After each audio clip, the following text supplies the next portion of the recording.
समक्ष कवि जयशंकर प्रसाद जी की रचना देवसेना का गीत लेकर उपस्थित हुआ हूँ। कवि जयशंकर प्रसाद के विषय पर प्रकाश डालने से पहले हिंदी साहित्य के इतिहास पर प्रकाश डालना चाहूँगा। हिंदी साहित्य के इतिहास को 4 कालों में विभाजित किया गया है। पहला आदिकाल, दूसरा भक्तिकाल, तीसरा रीतिकाल और चौथा आधुनिक काल। कवि जयशंकर प्रसाद जी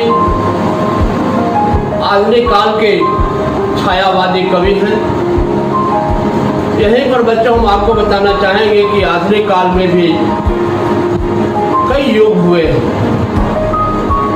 भारतेंद्र युग, द्विवेदी युग, छायावादी युग, प्रगतिवादी युग, प्रयोगवादी युग, नई कविता का युग। कवि जयशंकर प्रसाद छायावादी कवि माने जाते हैं। छायावादी कवियों में जयशंकर प्रसाद, सूर्यकांत त्रिपाठी निराला, सुमित्रा नंदन पंत और श्रीमती महादेवी वर्मा जी का नाम उल्लेखनीय है। छायावाद एक ऐसा युग है जिसमें कवियों ने प्रकृति के चित्रण को अपना माध्यम बनाया, रहस्यमयी कविताओं का सृजन किया और उन्हीं कविताओं में से आज हम सब जयशंकर प्रसाद जी की रचना देवसेना का गीत आप सभी के समक्ष प्रस्तुत करेंगे। हिंदी साहित्य के इतिहास के आधुनिक काल के छायावादी युग के कवियों में जयशंकर प्रसाद जी का नाम बड़ा ही महत्वपूर्ण है। स्वभाव से अत्यंत सौम्य, सरल एवं शांत प्रकृति के थे। जयशंकर प्रसाद जी हमेशा आत्म प्रशंसा से बचते रहे हैं और पर निंदा से भी वे हमेशा दूरी बनाकर रखते थे। जयशंकर प्रसाद जी बहुमुखी प्रतिभा के धनी और उनकी कविताओं में, कहानियों में भारतीय संस्कृति एवं जीवन मूल्यों के दर्शन होते हैं। प्यारे बच्चों, जयशंकर प्रसाद जी ने कविताएं भी लिखी हैं, नाटक भी लिखे हैं, उपन्यास भी लिखे हैं, कहानी संग्रह भी है और निबंध संग्रह भी है। उनके नाटक इस प्रकार हैं: चंद्रगुप्त, स्कंदगुप्त, अजातशत्रु, राजश्री, ध्रुवस्वामिनी, कंकाल, तितली, इरावती उनके अपूर्ण उपन्यास हैं और आंधी, इंद्रजाल, छाया, प्रतिध्वनि और आकाशदीप उनके कहानी संग्रह हैं। काव्य और कला तथा अन्य निबंध उनके निबंध संग्रह हैं।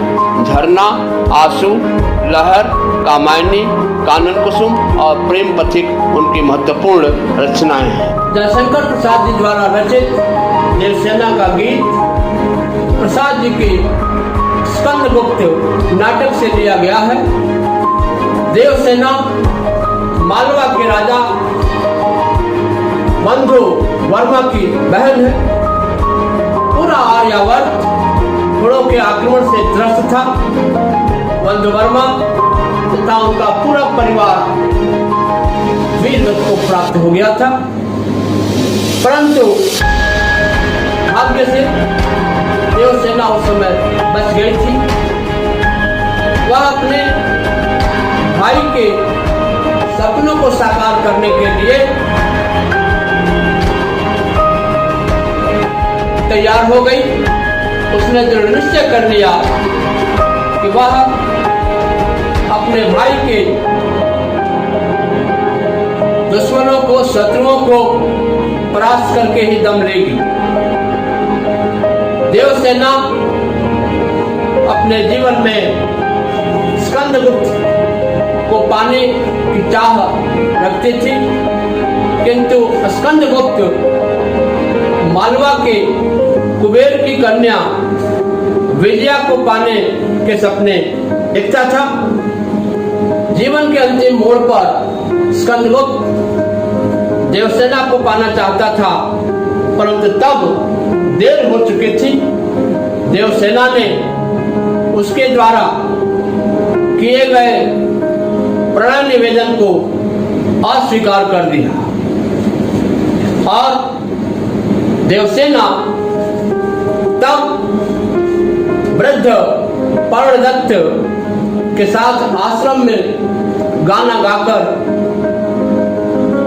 भीख मांगने लगती है।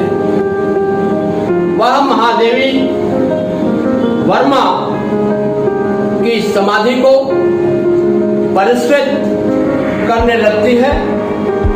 स्कंदगुप्त के अनुनय विनय एवं निवेदन करने पर भी उसके प्रेम निवेदन को वह ठुकरा देती। उसकी आत्मा उसे झकझोरती है। वह एक स्वाभिमानी नारी है।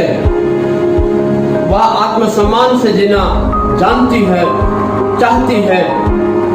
परिणाम यह हुआ कि स्कंदगुप्त ने भी आजीवन कुंवारा रहने का व्रत ले लिया, संकल्प कर लिया। देवसेना अपनी जगी हुई कामनाओं एवं भावनाओं को सुलाने का प्रयास करने लगती है। वह यह अनुभव करने लगती है कि अब सिवाय इंद्रियों के नियंत्रण के, भावनाओं के अंकुश रखने के अलावा कोई विकल्प नहीं बचता। वह पूरी तरह आश्वस्त हो जाती है कि जीवन में अब जिसकी कोई संभावना नहीं है, उसके लिए वह क्यों चीख पुकार करे? क्या मिलेगा उसे? हाय तौबा करने से क्या हो? बेहतर यही है कि अपने जीवन की सारी आशाएं, सारे सपने, आकांक्षाओं को ही वह मार दे। यह निश्चय कर वह इन सब से विदा लेती है और तभी उसके मुख से गीत प्रस्फुटित हो उठती है। आह वेदना मेरी विदाई। देवसेना का गीत कविता में देवसेना अपने जीवन के विविध अनुभवों से अर्जित वेदना में पलों को याद करती है और जीवन के इसी मोड़ पर वह अपने यौवन के क्रियाकलापों को याद करते हुए उसे भ्रमवश किए गए कर्मों की श्रेणी में मानती है और अपनी गलतियों पर पश्चाताप भी करती है और पश्चाताप करते हुए वह रुदन करती है। वह भावनाओं में बह जाती है। बाहरी लोग उसके अंतर वेदना को ना समझ सके, इसके लिए वह स्वयं को बचाने के लिए कोशिश करती है। फिर भी जो उसके जीवन की पूंजी है वह उसे बचा नहीं पाती। यही सबसे बड़ी विडंबना है, सबसे बड़ी वेदना है, सबसे बड़ी पीड़ा है, सबसे बड़ी कसक है। अपने अंदर वेदना की दुर्बलताओं से परास्त होने के बावजूद भी वह संघर्ष करती है। जयशंकर प्रसाद जी की यह रचना देवसेना का गीत वेदना के क्षणों में मनुष्य और प्रकृति के संबंधों को उजागर करने में पूरी तरह सक्षम है। प्यारे बच्चों, ये कविता का मूल भाव था, कविता का मूल सारांश था। बच्चों, कोई भी कविता जब हम ग्रहण करते हैं, पढ़ते हैं, अध्ययन करते हैं, तो उससे कुछ न कुछ एक अच्छा संदेश हमें प्राप्त होता है।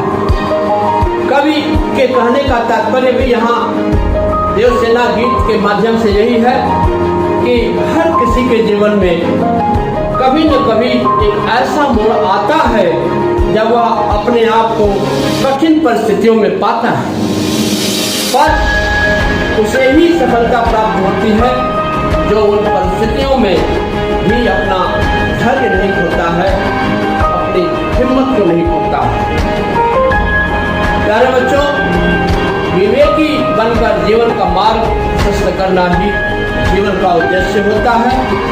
वेदना को अनुभव करने का एक अवसर है जिसे हर किसी को स्वीकार करना चाहिए। प्यारे बच्चों, आपके सम्मुख जयशंकर प्रसाद जी द्वारा रचित देवसेना का गीत प्रस्तुत करने जा रहे हैं।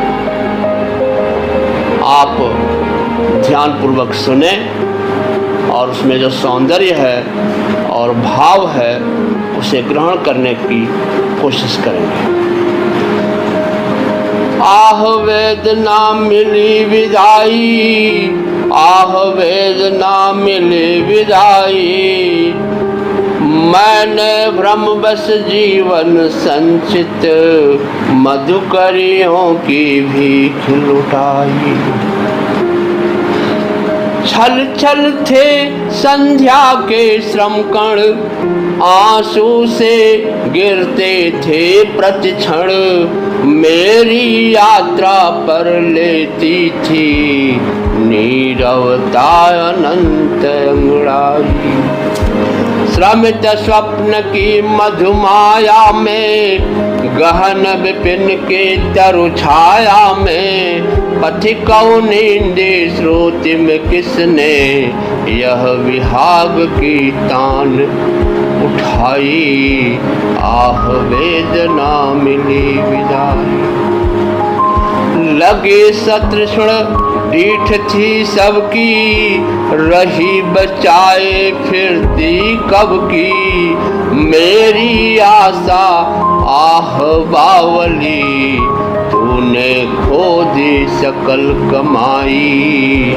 आह वेदना मिली विदाई, चढ़कर मेरे जीवन रथ पर, प्रलय चल रहा अपने पथ पर, मैंने निज दुर्बलता पद पर उससे हारी होड़ लगाई।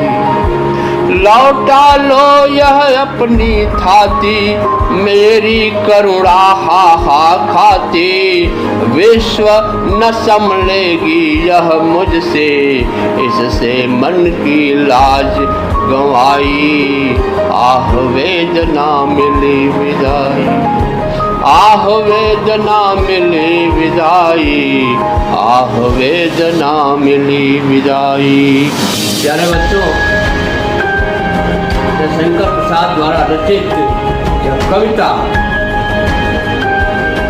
वेदना की गहराइयों को छूती है, हम सभी के अंतर्मन को झकझोर कर रखती है।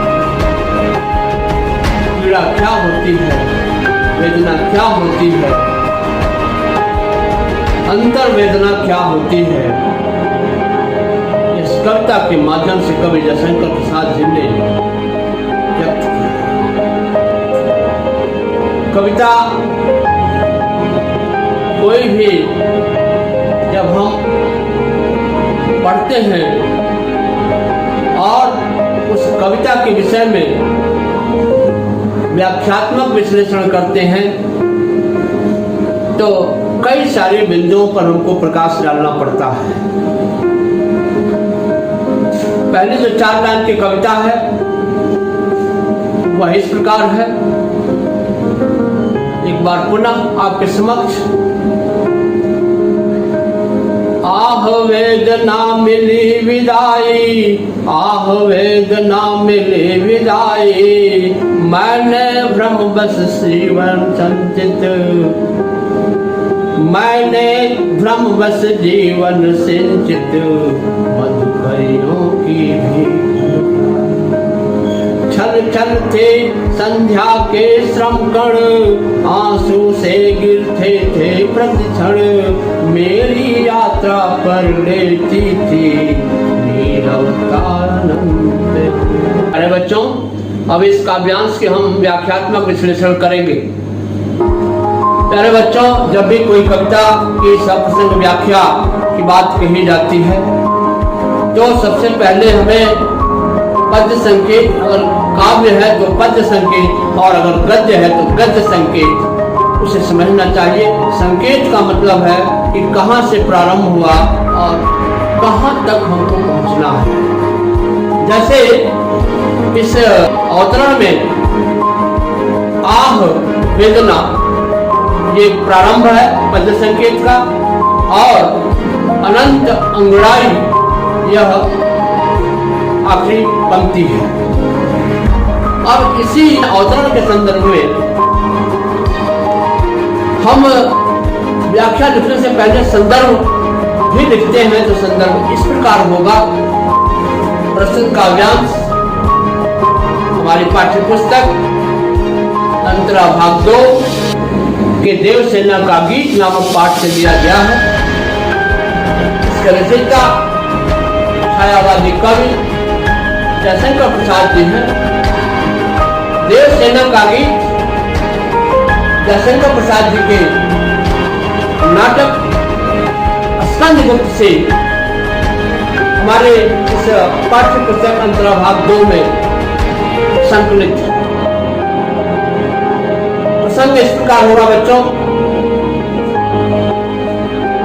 प्रस्तुत काव्यांश में देवसेना की अंतर्वेदना का मार्मिक चित्रण करते हुए कवि जयशंकर प्रसाद जी कहते हैं कि अब व्याख्या। देवसेना स्वयं से ही कहती है प्यारे बच्चों, किसी और को वह अपनी वेदना को क्यों कहे, किससे कहे, इसलिए वह स्वयं उस पर प्रकाश डालती है और उस वेदना को स्वयं अनुभूति से ग्रहण की है और वह व्यक्त करती है। कह रही है कि जीवन की इस सांझ वेला में आज मैं भावी सुख, आशाएं, आकांक्षाएं, मनोकामनाएं, अभिलाषाएं आदि सब वेदना पूर्ण विदाई ले रही है। मैं भ्रम के जाल में फंसकर अपने जीवन भर की कमाई को गंवा दी। मैंने भ्रमवश स्कंदगुप्त से प्रेम की, अपने जीवन के संचित सभी अभिलाषाएं, कामनाएं, मनोकामनाएं अपने व्यर्थ में ही लुटा दी। जीवन भर की अभिलाषा, जीवन भर की पूंजी मैं अपने जीवन में बचा नहीं पाया। कहने का तात्पर्य यह है कि हर किसी के जीवन में एक वेदनापूर्ण स्थिति परिस्थिति जन्म लेती है और वह उन परिस्थितियों से गुजरता है। उसने जिस स्कंदगुप्त को प्रेम किया, प्यार किया, समर्पण के प्रति भाव रखा, अपने जीवन के सपने सजोए, उसी ने उसे ठुकरा दिया। अब वह इन वेदनापूर्ण क्षणों से विदाई लेना चाहती है। अब और वह भ्रम जाल में नहीं पड़ेगी। अब वह और भ्रमित नहीं हो। अब उसे यह एहसास हो चुका है कि वह उसकी नादानी थी। वह उस समय भ्रमित थी, लेकिन अब वह अपने को संभालना चाहती है। अब वह संभलेगी। अब और वह भ्रमित नहीं होगी। चाहे कोई कितना भी भ्रमित करने का प्रयास करे, वह अपनी भावनाओं को अंकुश में रखेगी, नियंत्रण में रखेगी। देवसेना की आंखों में झरझर आंसू प्रवाहित हो रहे हैं। छल छल थे संध्या के कण।